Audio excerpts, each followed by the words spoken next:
En Noticia México, la Fiscalía anunció la identificación de los restos de uno de los 43 estudiantes de Ayotzinapa, Cristian Alfonso Rodríguez Telumbre.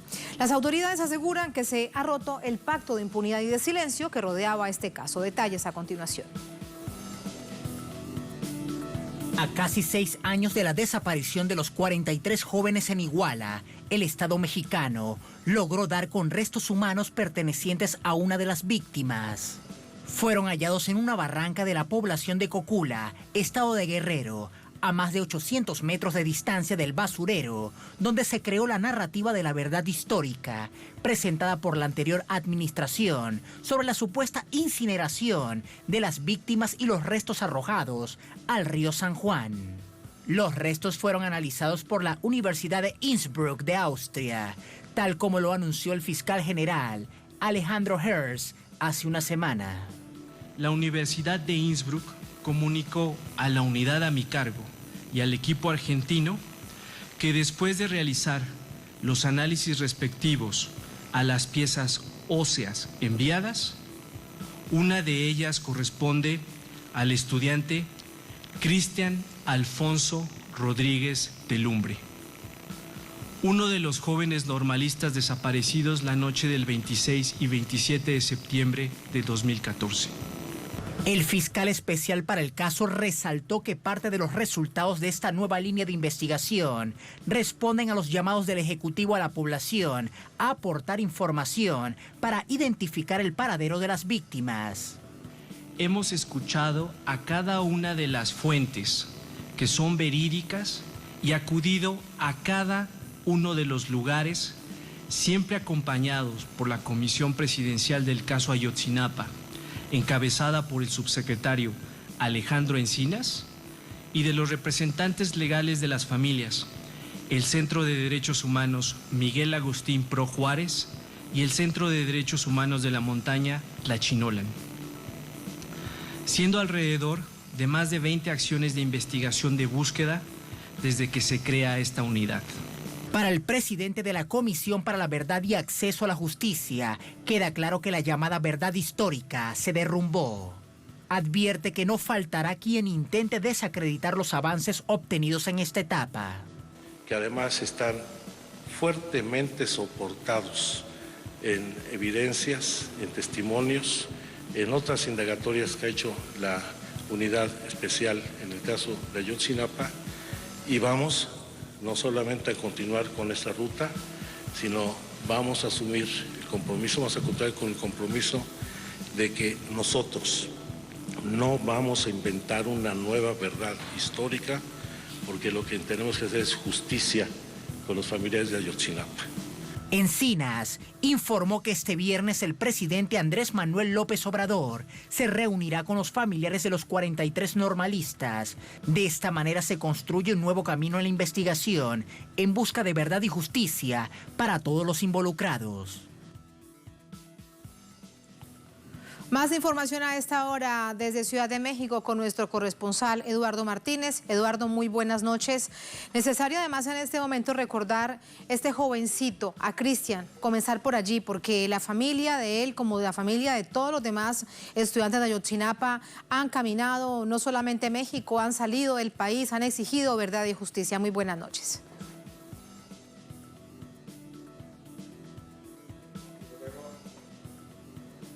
Sin duda alguna, es una noticia muy dura para los padres y para todos quienes han encabezado precisamente esas exigencias de verdad y justicia desde hace ya casi 6 años. Increíble que todo esto haya pasado y que ahora mismo todavía se estén dando apenas estos primeros hallazgos, o como si fueran los primeros hallazgos después de toda una investigación que tuvo a su cargo la extinta Procuraduría General de la República, y que además ahora mismo también hay otros casos que se están dando a conocer alrededor de todo lo que ocurre con esta situación de Ayotzinapa, que tuvo lugar la madrugada del 26 y 27 de septiembre de 2014. Tatiana, en este caso estamos hablando de un joven que tenía 19 años cuando desapareció en aquella noche de Iguala, en la ciudad de Iguala, en el estado de Guerrero, y sus compañeros lo recuerdan no solamente por el tema de que iba a ser maestro rural o que uno de sus anhelos era precisamente prepararse en la docencia para ir a esos lugares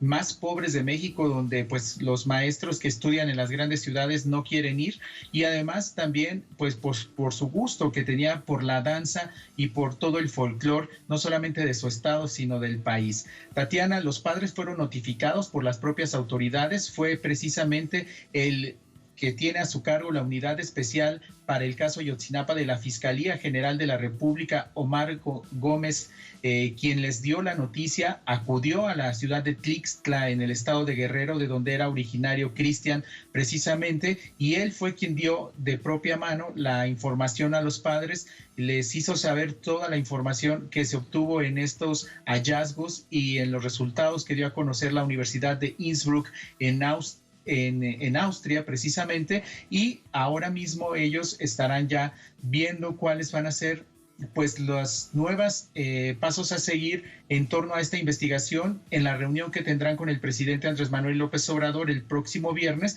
que forma parte de este seguimiento que el propio mandatario se comprometió a dar para esclarecer los hechos. Tatiana, un punto muy importante y que tiene que ver precisamente con el lugar y cómo se dio todo este hallazgo. Para empezar, no fue en el basurero de Cocula donde se encontraron estos restos óseos. Recordemos que la llamada verdad histórica que diera a conocer el entonces procurador de la República, Jesús Murillo Caram, señalaba que los jóvenes habrían sido calcinados en el basurero de Cocula y después los restos se arrojaron al río San Juan. El día de hoy, el fiscal especial dijo que esto no había sucedido así y que estos restos se habían encontrado en la barranca de la carnicería en el ejido de Cocula, muy, digamos, a distancia importante de donde se decía que habían ocurrido los hechos. Por otro lado, esto está relacionado también con lo que tiene que ver con Tomás Herón de Lucio. ¿Quién es Tomás Herón de Lucio? Tomás Herón era el exdirector, es el exdirector de la Agencia de Investigación Criminal de la Procuraduría, en aquel entonces en el gobierno de Enrique Peña Nieto, y fue él quien es acusado y señalado de ocultar información y de también modificar muchas escenas o pruebas que pudieran dar con más importantes hallazgos en torno a esta investigación. Ahora Tomás Herón está prófugo de la justicia, está siendo buscado en 195 países por la Interpol y tiene una orden de aprehensión en su contra precisamente por haber modificado y ocultado información del caso Ayotzinapa. Él tiene una diligencia que no fue reportada en el expediente de la investigación de la Procuraduría y esta diligencia tuvo lugar el 28 de octubre de 2014 y después el 29 se da a conocer información sobre los restos que se encuentran en el basurero y que fueron arrojados al río San Juan. Sin embargo, la diligencia no fue integrada al expediente y eso causó muchas sospechas que ahora mismo pues le están provocando que la justicia le esté buscando para que rinda cuentas alrededor de todo esto que tiene que ver con la desaparición forzada de los 43 muchachos. Y a eso hay que sumarle el tema judicial, Tatiana, que tiene que ver con el caso de Ángel Casarrubias, alias El Mochomo, quien fue detenido para precisamente testificar sobre este caso porque él es uno de los líderes de la banda criminal Guerreros Unidos, a quien supuestamente se le había entregado los 43 muchachos y quienes habrían cometido los hechos de calcinación o de que los habrían quemado en este basurero, pero los obstáculos judiciales que se han interpuesto, pues ahora mismo pudieran llevarlo a la libertad. Recordemos que se dio a conocer precisamente una grabación hace algunos días por parte del Poder Judicial en donde se escucha que su mamá, la mamá de este personaje, está haciendo diligencias para corromper a personal del Poder Judicial y así lograr la libertad de su hijo. Ahora mismo está arraigado por 40 días y se espera que pues ya en los próximos días se pueda tener una resolución sobre este caso. Estas tres piezas ahora mismo pues son muy importantes para entender qué es lo que está pasando y pues todavía parece que hay un camino muy largo para llegar a la verdad y el esclarecimiento de los hechos. Pero como bien dices, Eduardo, son piezas claves en este nuevo camino, en este nuevo proceso de investigación que se abre. Eduardo, gracias, muy buenas noches. Vamos con el análisis, nos acompaña María Luisa Aguilar para ello. Es integrante del Centro de Derechos Humanos Miguel Agustín Pro Juárez AC, PROT, desde Ciudad de México también. María Luisa, buenas noches, gracias por estar con nosotros. Hola, buenas noches, Tatiana, gracias por el espacio. Gracias a usted. A partir de este momento, de esta noticia que se da, lo primero que quiero preguntarle es por el espacio físico donde se da el hallazgo, tal como lo informa la Fiscalía y luego lo confirma la Universidad de Innsbruck en Austria. ¿Qué significa este espacio en términos de la investigación y de la esperanza de la aparición de otros cuerpos?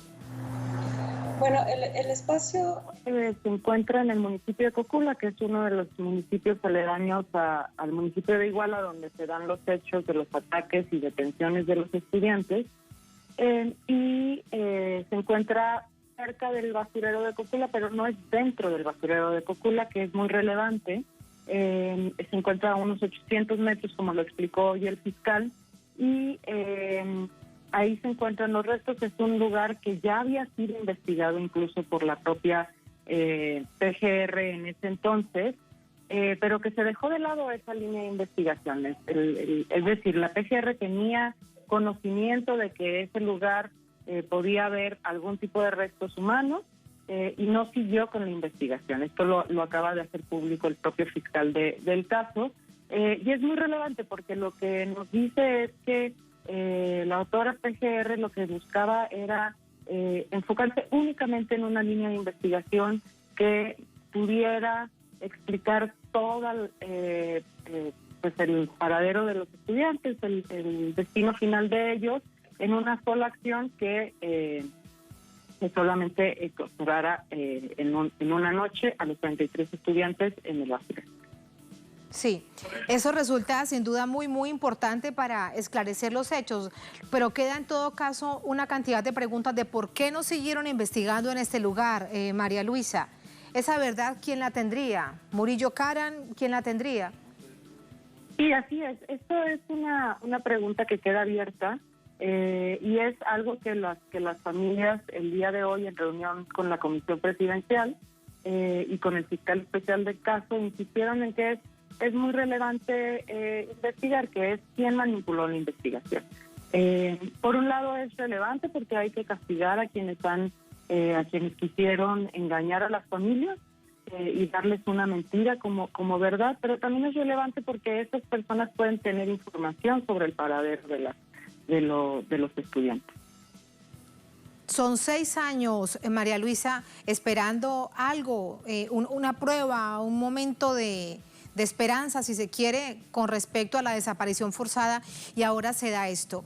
Con respecto entonces a las otras pruebas y los otros implicados, a propósito de las 56 personas que también se anuncian como parte de las nuevas aprehensiones, ¿seguirá entonces esa misma línea? ¿Deberá abrirse más, investigarse más en las zonas alrededor de donde se hace este hallazgo de los restos de Cristian?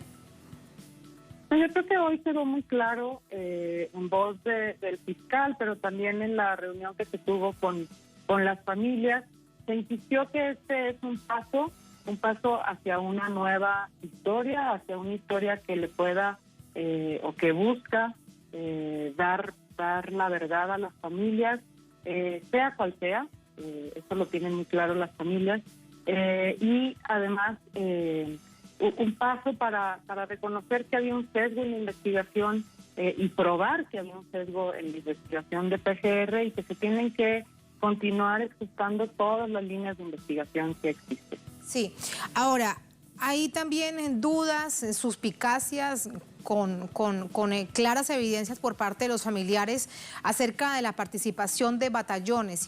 Recuerdo que en estos 6 años han tratado de que se les permita a algunos batallones que abran sus puertas para buscar a sus hijos, a sus jovencitos. ¿Había algún batallón cerca de este lugar?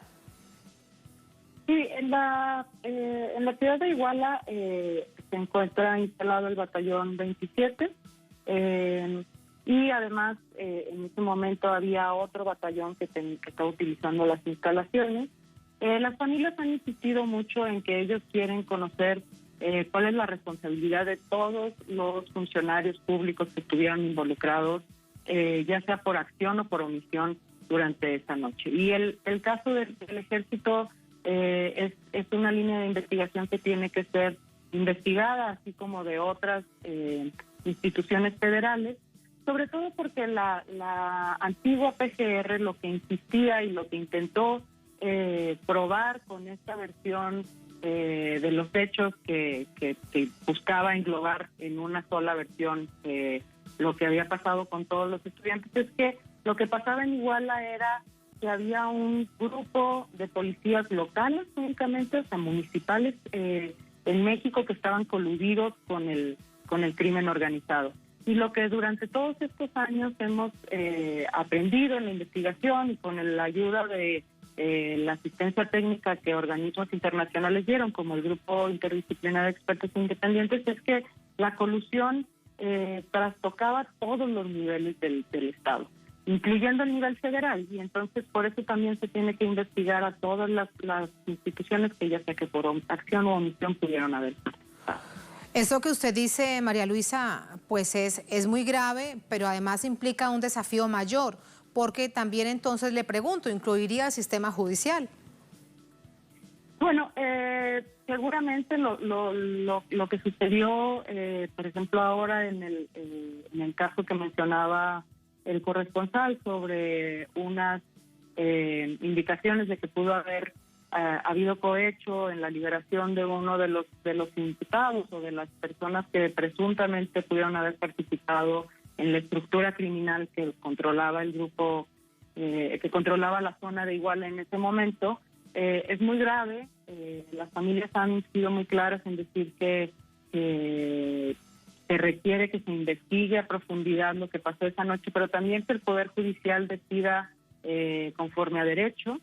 Y por eso creemos que es muy valioso la investigación que ya abrió el Consejo de la Judicatura Federal para este caso.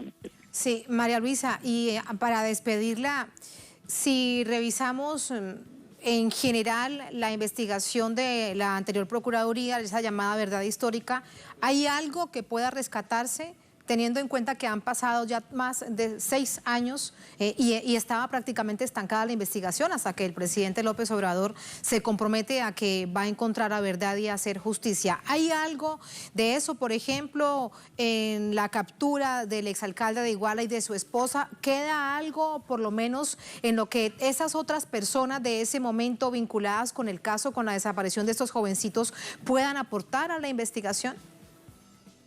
Sí, claro.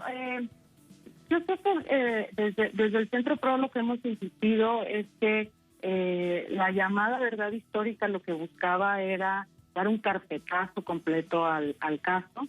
Vieron la presión que existía alrededor del mismo y se intentó cerrar y forzar lo que existía en el expediente, pero eso no quiere decir que todo lo que esté en la investigación sea paja o que sea algo que no se pueda utilizar. No, por el contrario, nos parece que justo lo que el LCA logró que se documentara tanto para el grupo de interdisciplinario de expertos independientes que se creó alrededor del caso, que estuvo trabajando en 2015 y 2016, lo que ellos lograron fue dar asistencia técnica a la investigación. Entonces, mucho del trabajo que hizo LCA en el trabajo, en el caso, está en la investigación, está en el expediente de la investigación. Después, el seguimiento que ha dado la propia Comisión Interamericana de Derechos Humanos y la propia Oficina del Alto Comisionado de Naciones Unidas, al revisar las irregularidades del expediente, han dejado su registro ahí. Entonces,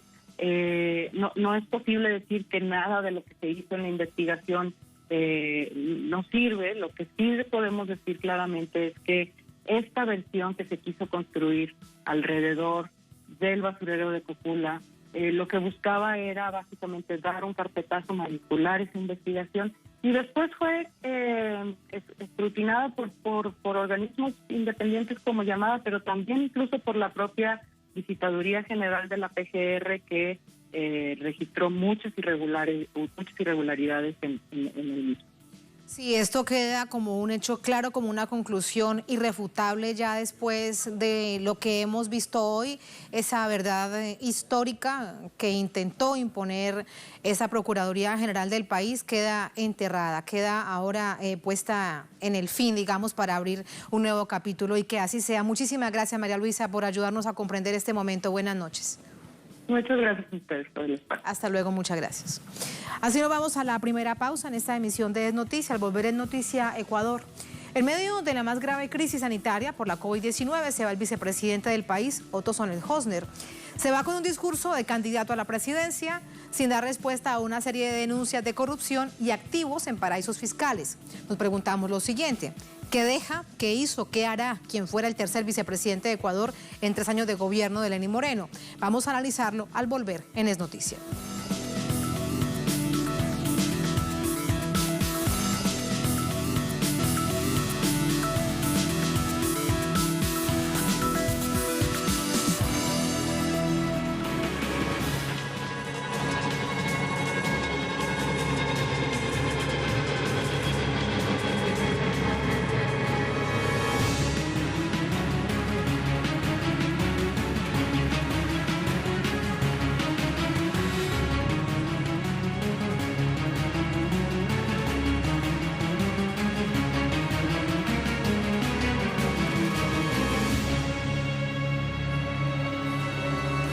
En Noticia Ecuador, este martes se confirmó, después de muchas suspicacias, la renuncia de Otto Sonnenhösner, el tercer vicepresidente en 3 años del gobierno de Lenín Moreno.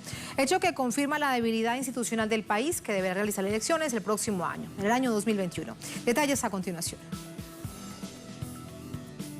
Tras 18 meses ocupando la vicepresidencia, Sonnenhösner anunció su abandono al cargo como segundo a bordo de Carondelet, dimisión que se presenta en medio de una crisis política, económica y de salubridad por el impacto de la pandemia de COVID-19. Siempre agradeceré al presidente por su confianza y a la Asamblea Nacional, quienes por la vía constitucional me dieron la oportunidad de servir a mi país desde esta institución. Acepté porque era necesario apoyar al país en un momento crítico, en su camino hacia la recuperación de las libertades, la independencia de poderes y la democracia. Acepté porque cuando te llaman para servir a tu nación en momentos difíciles y sabes que lo puedes hacer con decencia y compromiso, no te debes negar. A propósito de la renuncia, el presidente Lenín Moreno publicó una carta de agradecimiento a través de sus redes sociales, acompañada del mensaje: gracias por tu entrega y gestión de servicio, por ayudarnos a tener un mejor Ecuador. Por otro lado, sectores de la oposición denunciaron que la acción del ahora ex vicepresidente responde a intereses políticos, ya que estaría planificando ser candidato presidencial para las elecciones del año 2021. En este sentido, el dirigente correísta Pavel Muñoz expresó en su cuenta Twitter: la de hoy no fue una renuncia, fue lanzamiento de campaña. Resaltan contradicciones. Primero, no soy político, pero participaré en campaña política. Segundo, me gusta servir al país, pero me voy cuando más trabajo ejecutivo necesita el país. Tercero, habla de tarea cumplida, pero el país está en la lona. Apreciaciones que coinciden con las del también asambleísta Ramiro Aguilar, quien aseguró en entrevistar al portal Pichincha Comunicaciones que antes de diciembre Moreno dejará el poder y habrá un quinto vicepresidente, porque Romo llegará a la presidencia para los últimos meses con la misión clara de impedir el triunfo del progresismo. Aseveración que se traduciría en una eventual renuncia de Moreno, prevista para los próximos meses, hecho que dejaría en evidencia la debilidad institucional del gobierno de la presidencia de Moreno, electo en abril de 2017. Simultáneamente, la oposición política liderada por el correísmo ha dejado entrever que presentará una propuesta electoral la mañana de este miércoles, hipotética candidatura que deberá medirse con las propuestas conservadoras encabezadas por Guillermo Lasso y Sonnenhösner, quien iría inscrito en la tarjeta del Partido Social Cristiano, una de las organizaciones políticas tradicionales del país. Vamos a Quito con nuestra corresponsal Denise Herrera y más detalles. Denise, después de tantos rumores se confirma la mañana de este martes renuncia a Otto Sonnenhösner. Hay múltiples reacciones desde distintas vertientes políticas. ¿Cómo finaliza este día? Hola Tati, qué gusto saludarlos. Así es, como escuchábamos ya en el informe, un recuento de lo que ocurrió hoy en la mañana. Finalmente confirmó el mismo ya ex vicepresidente de Ecuador, Otto Sonnenhösner, su salida. Esto se dio previo a una serie de rumores donde, según analistas, hablan de una ruptura dentro del gobierno de Lenín Moreno, inconvenientes y malos entendidos con la ministra de Gobierno, María Paula Romo, quien inclusive demoró en dar su despido final al ex ya vicepresidente. Como escuchábamos escuchábamos también a Ramiro Aguilar, nosotros conversamos también durante este día con él, donde él también explaya ciertas cuestiones que evidencian que si bien Otto Sonnenhösner deja ahora el gobierno, no será para dejar la política, y mismo estas contradicciones en su propio mensaje al país, donde si bien dice que no quiere ser parte de la corrupción, que el mismo puesto ha sido uno de los retos para poder avanzar y servir al país. Inclusive recordemos que Otto Sonnenhösner sube luego de la destitución ya de la ex vicepresidenta Alejandra Vicuña, envuelta en casos de corrupción. Si bien Otto Sonnenhösner no fue electo por el voto popular, según él pudo utilizar este puesto para servir al país. Algo distinto a esta decisión, Tati, como bien lo han dicho, deja al país en medio de la crisis sanitaria más fuerte de los últimos años en Ecuador, donde inclusive se sigue hablando de un colapso sanitario. Si bien una de las primeras figuras en liderar el liderazgo según el gobierno fue Otto Sonnenhösner, vemos ahora que ha resuelto alejarse del gobierno. Todo apunta a que es un interés personal de posiblemente postularse para las próximas elecciones. Si bien será el candidato de la derecha, así lo ha dicho Aguilar, todavía se desconoce con qué fuerza política de derecha lo hará, si es con el Partido Social Cristiano. Se rumorea mucho eso, y como también lo planteaba Aguilar, esta posible decisión del gobierno, bueno, de la Asamblea ya, quien es que tiene que resolver luego de que Moreno envíe la terna si María Paula Romo, la ministra de Gobierno, será o no la nueva vicepresidenta. Esto también en un plan, según Aguilar, posiblemente que Moreno deje su puesto a final de este año. Todavía son muchas debates que se generan en torno a la salida del vicepresidente, ya ex vicepresidente Otto Sonnenhösner. Sin duda son diferentes las reacciones, pero también genera mucha preocupación ante una ciudadanía que todavía está muy crítica frente a la gestión del gobierno, ya que esto también ocurre en medio de un sinfín de escándalos de corrupción también, Tati, frente a la gestión del gobierno. Son parte además de preguntas aún sin respuesta que iremos conociendo en los próximos días seguramente. Gracias, Denise, muy buenas noches. Vamos con el análisis, nos acompaña para ello Pavel Muñoz, asambleísta de la Revolución Ciudadana, nos acompaña desde Quito. Asambleísta, muy buenas noches, ¿cómo está? Bienvenido a Es Noticia de Telesur. Tatiana, muchísimas gracias, un saludo para usted, pero sobre todo a la gente que en todo el continente nos puede ver y escuchar, y en el mundo. Muchísimas gracias. ¿Qué deja el ya ex vicepresidente Otto Sonnenhösner en el país? ¿Qué le deja al país? Deja un país que lastimosamente tiene el mayor índice de muertos por cada millón de habitantes en el contexto de la pandemia. Deja una economía cuyo decrecimiento estará entre el 8 o 9%. Deja más pobreza que en el año 2017, deja más desempleo que en el año 2017, deja más informalidad que en el año 2017, deja un país secuestrado por los intereses bancarios especulativos financieros, un país secuestrado por los intereses privatizadores, un país secuestrado por los intereses de los importadores.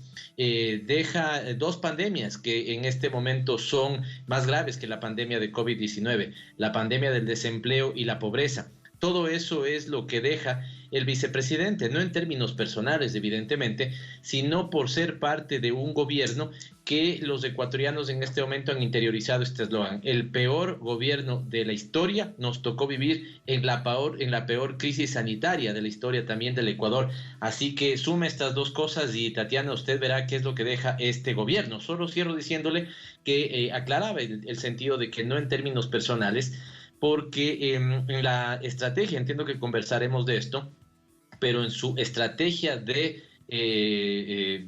renuncia y en su estratégica renuncia, lo que busca es hacer un desdoblamiento y un distanciamiento del gobierno. Pero hay que recordarle que no haga lo que el presidente Moreno. El presidente Moreno, después de haber sido 6 años vicepresidente del expresidente Rafael Correa, dijo que estaba desentendido de todo lo que había pasado en el gobierno anterior. Claro, para apuntalar una, estrategia crítica al gobierno anterior y se cuente con los dictámenes del Fondo Monetario Internacional. En este caso, el comportamiento es el mismo, pero con un objetivo distinto. No tengo nada que ver con el gobierno del cual salgo para dejar abierto mi camino y poder participar seguramente en el próximo proceso electoral de febrero de 2021. Precisamente, y lo planteo además en las propias palabras del ya ex vicepresidente del país, en lo que él dice en el discurso esta mañana al despedirse, que él llegó para querer ayudar al país, pero se va para seguir ayudando al país y se va en medio de tal nivel de pandemia, con tal mal manejo de esta situación de crisis sanitaria. Entonces, si lo vemos en términos políticos, pareciese confuso. Habrá que ver, se lo pregunto, si es que eso es lo que ellos intentan, si es parte de una estrategia. No creo que sea confuso, Tatiana, más bien me parece que es absolutamente claro su objetivo. Y gracias por haber, incluso en la nota introductoria, haber hecho referencia a un mensaje que yo ponía en mis redes sociales del día de hoy, que al menos tiene 4 ideas a resaltar, diría. La primera, me parece que los ecuatorianos no vimos hoy una renuncia, la renuncia del ex vicepresidente de la República. Lo que vimos es el lanzamiento de su campaña política. Por lo tanto, ahí salta una segunda contradicción. Si lo que vimos es el inicio de una campaña política, ¿por qué dice que no es político? Si al final lo que está planteando seguramente es el interés de participar en las próximas contiendas electorales o en la próxima contienda electoral.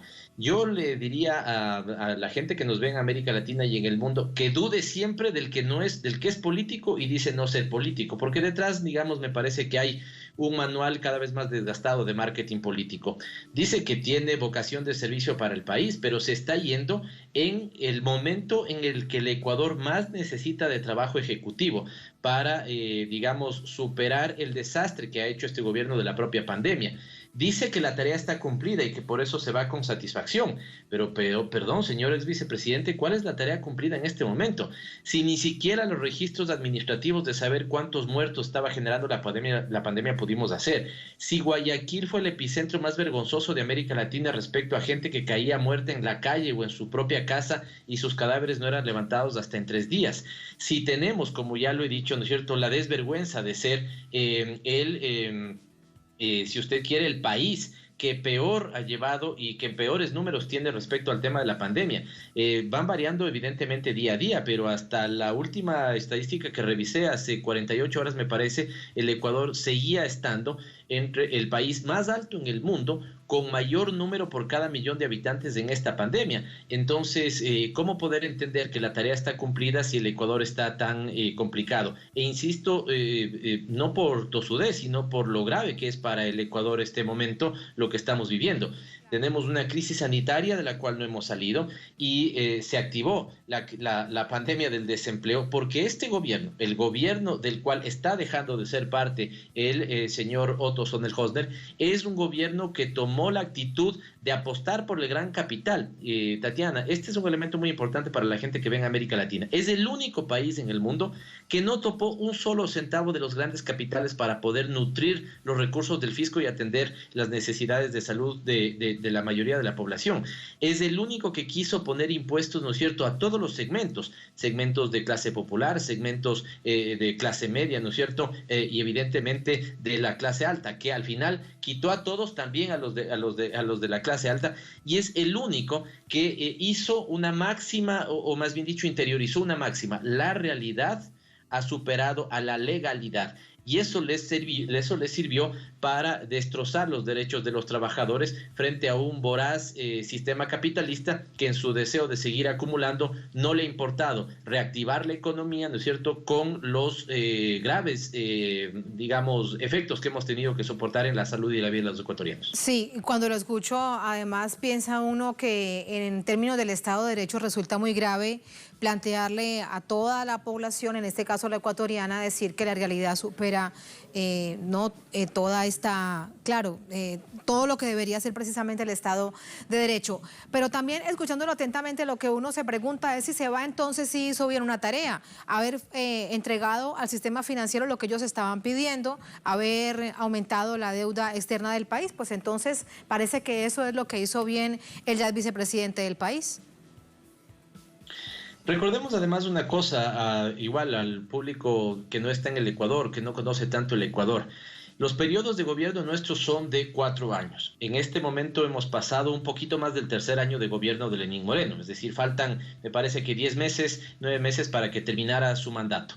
Y habiendo gobernado un poco más de 3 años, este que renunció es el tercer vicepresidente. Al primero legítimamente electo lo metieron preso por un tema de persecución política. A la segunda y legítimamente designada en la Asamblea Nacional tuvo que salir por problemas de corrupción generados, digamos, o que saltearon en este gobierno. Y a este ex vicepresidente también en este momento es el tercero en renunciar en un periodo de gobierno de 4 años, que ni siquiera ha cumplido los 4 años. Imagínense el nivel de crisis política y de ingobernabilidad en el que estamos los ecuatorianos en ese sentido. ¿Por qué se genera esto? Por millón de factores, pero voy a señalar los más importantes dada su pregunta. En primer lugar, porque violentaron la Constitución las veces que quisieron, a tal punto de llevar a los ecuatorianos a una consulta popular mañosa para poder desatar el proceso de persecución más grave que hemos podido soportar, al menos claramente desde los últimos 40 años que hemos regresado a la democracia en el Ecuador. Y se entregó a los designios del Fondo Monetario Internacional y de las élites económicas de este país para no implementar la agenda con la que Lenín Moreno corrió las elecciones y ganar, sino implementar la agenda de sus competidores de la derecha que perdieron las elecciones. Me refiero a Guillermo Lasso, que hoy vuelve a ser candidato, es el dueño de un banco. Me refiero sobre todo a los, digamos, postulados del Fondo Monetario Internacional. Y cierro diciéndole esto. Incluso cuando Banco Mundial, cuando Fondo Monetario Internacional, cuando los países de la derecha tomaban posiciones distintas, si usted quiere, respecto, por ejemplo, al pago de la deuda externa, y decían no pagar la deuda externa en el contexto de la pandemia, el Ecuador se puso a la derecha de los gobiernos de derecha y se puso más radicalizado que el Fondo Monetario Internacional. Cuando la gente más moría en el Ecuador en contexto de esta COVID-19, el Ecuador pagó digamos, deuda externa y apuestas especulativas absolutamente terribles. Ellos critican que el gobierno del expresidente Correa endeudó al Ecuador, desconociendo que se hizo la renegociación de deuda más exitosa que fue recreada así por distintas partes en el mundo, y que la deuda siempre estuvo en los niveles, ¿no es cierto?, establecidos por nuestra Constitución. Este gobierno, y termino con eso, Tatiana, a pesar de tener ese discurso, endeudó mucho más que el gobierno de Rafael Correa, digamos, a un costo mucho más alto que lo había hecho el expresidente, el gobierno del expresidente Correa, y pagó deuda cuando todo el mundo hacía una moratoria, ¿no es cierto? Pagó deuda a los acreedores. Además, me voy a meter aquí en un detalle, pero es importante. Cuando la deuda ecuatoriana estaba al 35% de su valor, por lo tanto una recompra hubiera sido exitosa, ¿no es cierto?, o mejor, él pagó al 100% de su valor nominal. E insisto, hay unas apuestas especulativas que los especialistas en temas económicos y financieros de América Latina deberían seguirlos. Así que en todo este contexto se va el vicepresidente. Me parece que su estrategia, quiero llevarle también a este terreno a pensar a la gente que ve esto en América Latina, me parece que su estrategia es repetir lo que hoy dice que hace el presidente más cool de América Latina. Me parece que la estrategia del presidente Bukele es la que querrá implementar el joven ex vicepresidente de la República, y usted ve entonces que todo cobra sentido, ¿no es cierto? Que su estudiada y estratégica renuncia es parte en realidad de un proyecto político que lo vamos a poder ver en las próximas semanas y meses. En las próximas semanas veremos esto que hoy se preguntan, pero ¿bajo qué fuerza política hará precisamente su campaña a la presidencia? Lo veremos en los próximos días, pero me queda algo por preguntarle al asambleísta, y es que hemos visto a usted, a otros asambleístas, referentes de la Revolución Ciudadana, anunciando que algo pasará mañana. ¿Qué es lo que va a pasar mañana? Recuperar la esperanza, esperamos nosotros, queremos nosotros al menos eso, y con un gran frente, digamos, con el inicio de la construcción de un gran frente progresista para que en el Ecuador el pueblo sea el que gobierne a favor del pueblo, otra vez, como ya pasó en los años de la Revolución Ciudadana. Nosotros tenemos una musculatura muy importante, diría Tatiana, para enfrentar las próximas elecciones, pero estaríamos locos si creemos que con esa musculatura es suficiente. Y aun cuando fuera suficiente, no es deseable.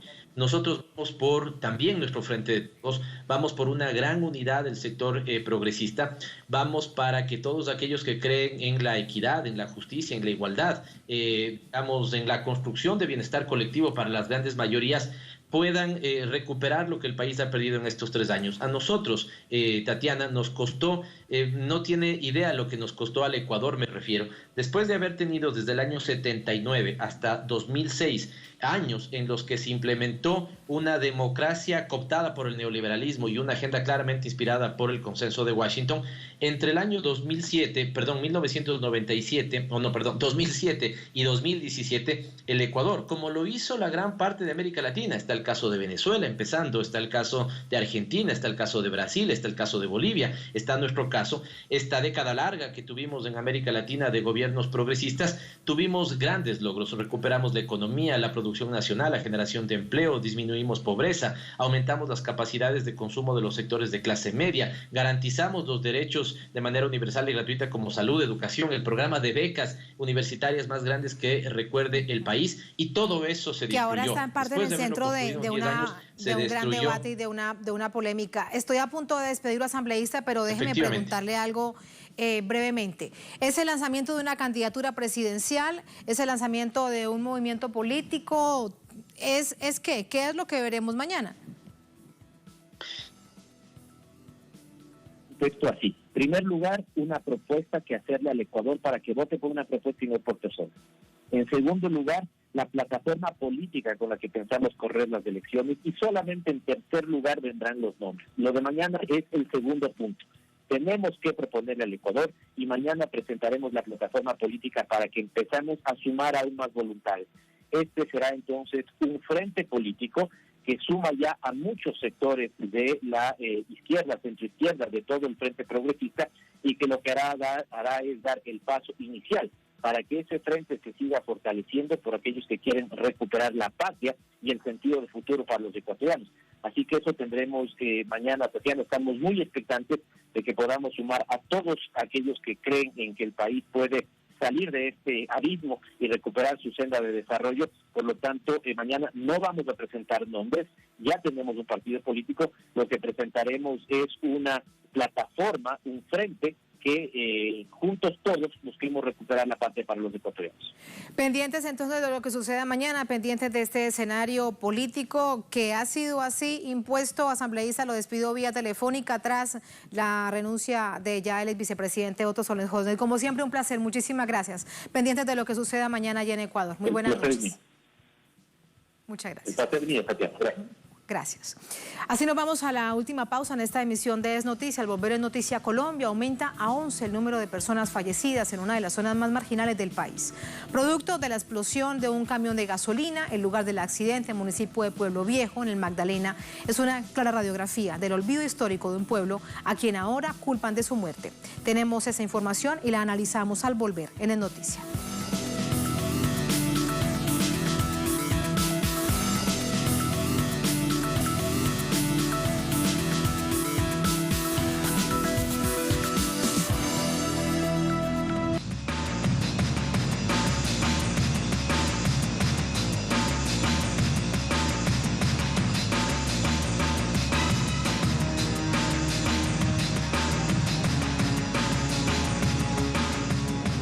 En Noticia Colombia, la tragedia de Tasajera en Ciénaga Magdalena es la más clara evidencia del abandono histórico estatal.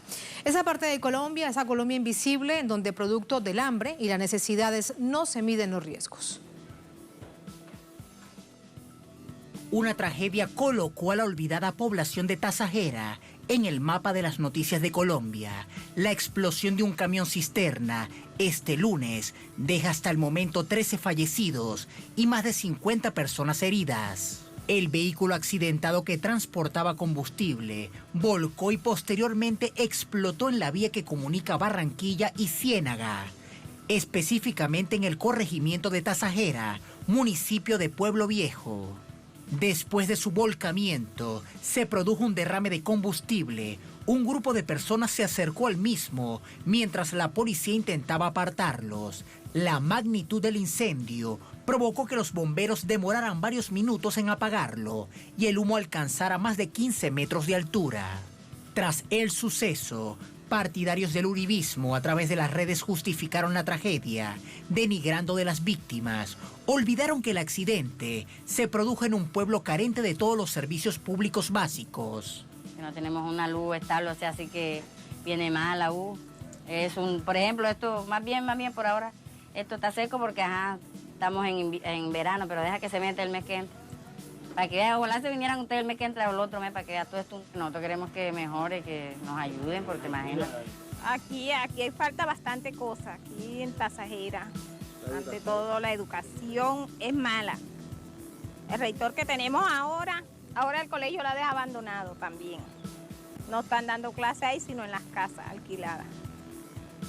Porque lo van a tumbar, desde que lo están tumbando, ya llevan los pelados como 8 meses fuera del colegio. Pero el agua ante todo. Nosotros necesitamos que nos solucionen el agua y la luz, el problema de la luz. Dormimos sin luz hasta 3 noches. Al igual que otras poblaciones del territorio colombiano donde el hambre, la miseria, la carencia de oportunidades y sobre todo la falta de atención gubernamental, el sustento de una buena parte de los habitantes de Tasajera depende de lo que les da la carretera.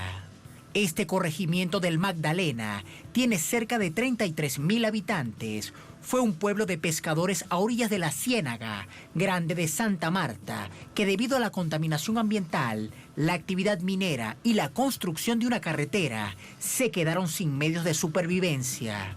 Esta es la otra Colombia, la invisibilizada por las corporaciones de medios, hasta que las tragedias le dan rostro.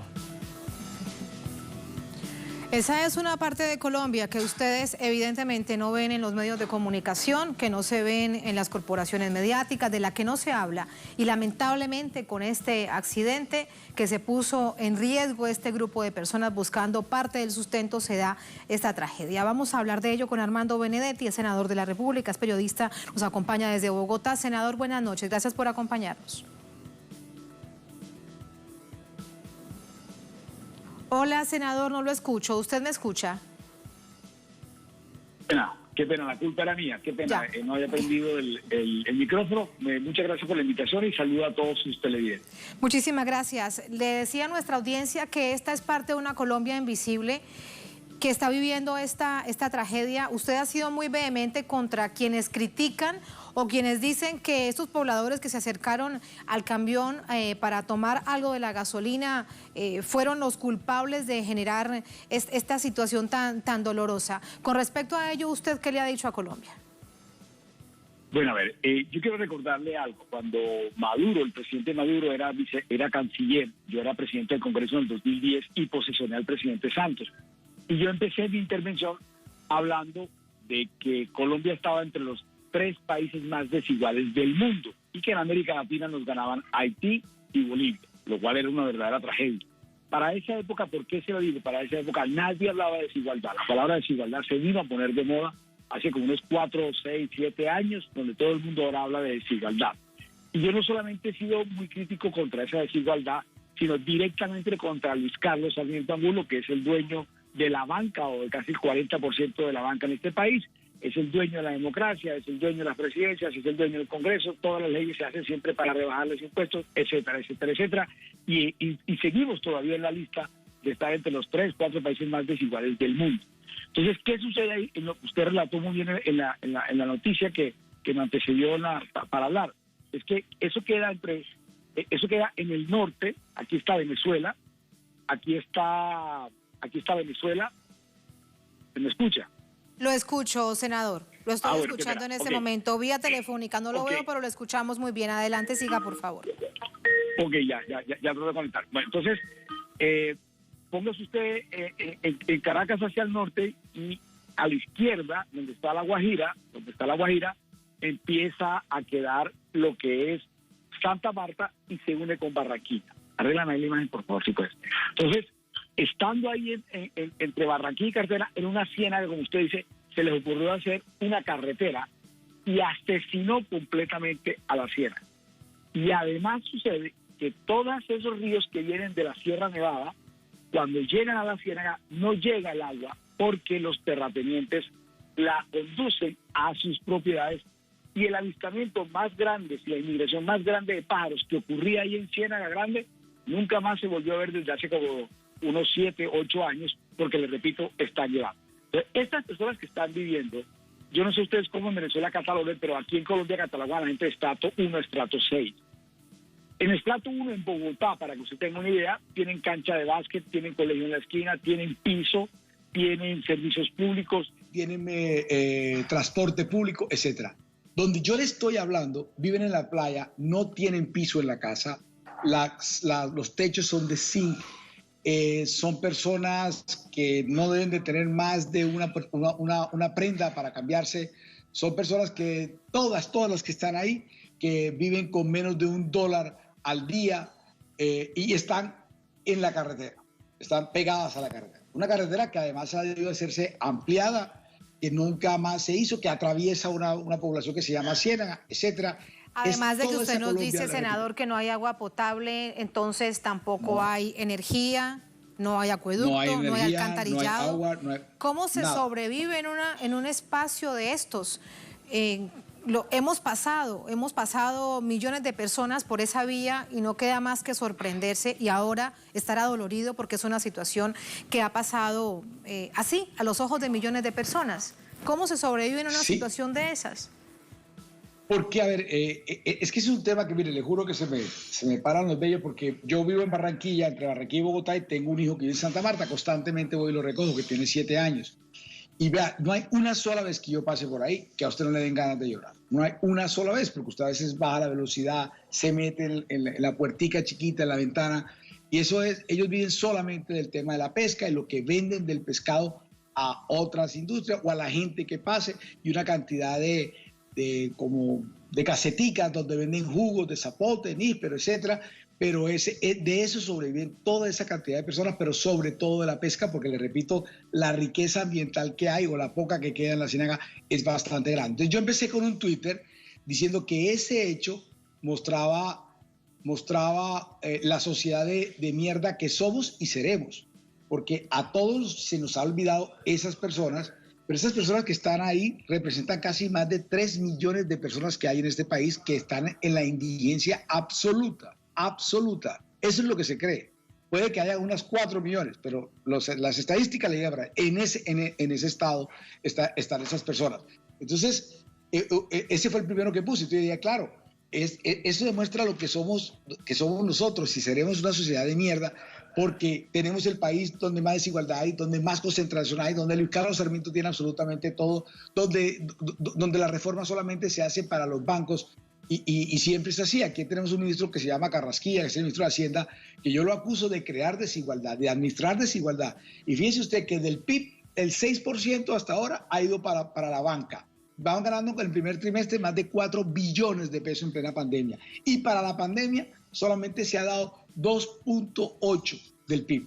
Entonces, usted encuentra que eso te parece seguir haciendo todo el tiempo. Y nada para una necesaria renta básica para por lo menos 30 millones de personas, de colombianos, y calmar el hambre, que ha sido una exigencia permanente. Permítame preguntarle algo más, senador Benedetti. ¿Está allí esta tragedia? ¿Está ante los ojos de Colombia, ante los ojos del mundo? ¿Será entonces el momento de que se haga algo? No, olvídese, eso es titulares, morbo, los medios, una semana, y en 15 días nadie, le juro que la otra semana nadie se acuerda. Eso, ojalá hubiera una decisión importante y no lo va a haber, va a seguir la misma carretera, va a seguir el mismo tema y no va a pasar absolutamente nada. Se lo puedo decir porque aquí las cosas están construidas para otra gente y para otra cosa y la gente no le van a ayudar, y seguramente la gente dirá que usted, senador, etcétera, ¿qué ha hecho? Es que no está entre las funciones, la gente cambia, se entrelazan las funciones. Y para remate, para colmo de esto, perdone que le hable así en su canal, unos hijos de putas empezaron a decir que era porque eran costeños, o porque eran imprudentes, o porque estaban robando o saqueando. Yo puse un Twitter, el que decía que tenía que ser uno muy hijo de puta, para decir que esas personas estaban robando cuando era un tema de hambre y de que si les parecía más bonito entonces los paramilitares o más astutos los cartel de Cali y tal, porque eso sí a veces parece que lo celebra mucha gente aquí. Precisamente ese es el nivel precisamente, senador, el nivel de marginalidad que no se mide el riesgo, pero es por eso, porque es un asunto de hambre, y ahí está el gran debate. Usted sabe por qué es que pesa la chispa, porque alguien trata de robarse la batería del carro. O sea, la batería iba a servir para el refrigerador o lo que usted crea. Y entonces, al estar cogiendo la batería, sale la chispa y viene la explosión. Y se genera la tragedia. Para despedirlo, la clase política de la costa norte, del Caribe, senador, hay una clase política muy, muy pudiente. Y no entremos a hablar de los casos de corrupción, de narcotráfico, de política en la que están involucrados distintos sectores, pero hay una clase política muy pudiente. Tendrá que haber algún nivel de presión para que hagan algo. Le repito, mire, créame que no va a pasar nada porque aquí nadie quiere sacar un peso para... Usted lo dijo, Tica, de la renta básica. Yo empecé a hablar con Luis Jorge Garay, creo que fue el primero a empezar a hacerlo. Eso fue como a mediados de marzo, después vino el doctor Marulanda, vinieron otras personas, el doctor Robledo, etcétera, y que sería un sueldo mínimo para 3 millones de personas durante 3 meses. Y dijeron que no, pero ahora Carrasquilla parece que está asustado, por primera vez está asustado porque él es un tipo de ortodoxia. Y usted ve que los índices comparados con la región son los peores. Hoy estamos en el 21%, pero es el 35%. ¿Por qué? Porque aquí a la gente cuando pasa una hoja de vida, imagínense el modelo, dicen que está ocupado. Y ahora en pandemia, pues la gente tampoco se le puede hacer la encuesta. Y si da 21% quiere decir que estamos en 35% y le estamos ganando en pobreza y en desempleo a todos los países de la región. Y ojo, no ahora en pandemia, desde a mediados de enero, yo publiqué un Twitter hoy sobre ese tema, desde mediados de enero el señor Carrasquilla ya venía equivocándose, ya venía de campeón mundial del desempleo. Y ahora le ganamos a casi todos los países de allá de Rusia, de lo que era antes la Unión Soviética, etcétera. Le estamos ganando a todo el mundo. Senador, gracias por ofrecernos su visión con respecto a esta situación tan dolorosa, a esta tragedia que devela a esa Colombia invisible. Muchas gracias y muy buenas noches. Hasta luego. Muchas gracias. Gracias a ustedes por habernos acompañado. Ponemos punto final a esta emisión de Noticia durante esta jornada.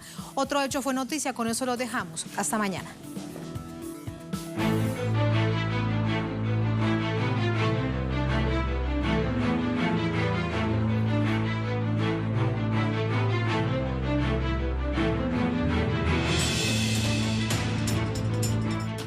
Ultrapassou o número de mortes da China hoje.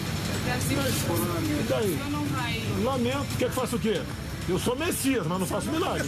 Ver minha cara aqui, tá certo? Tá aqui. Ver minha cara, eu tô bem, tranquilo, graças a Deus. É tudo em paz, obrigado a todos aqueles que... Ou seria, quando muito, acometido de...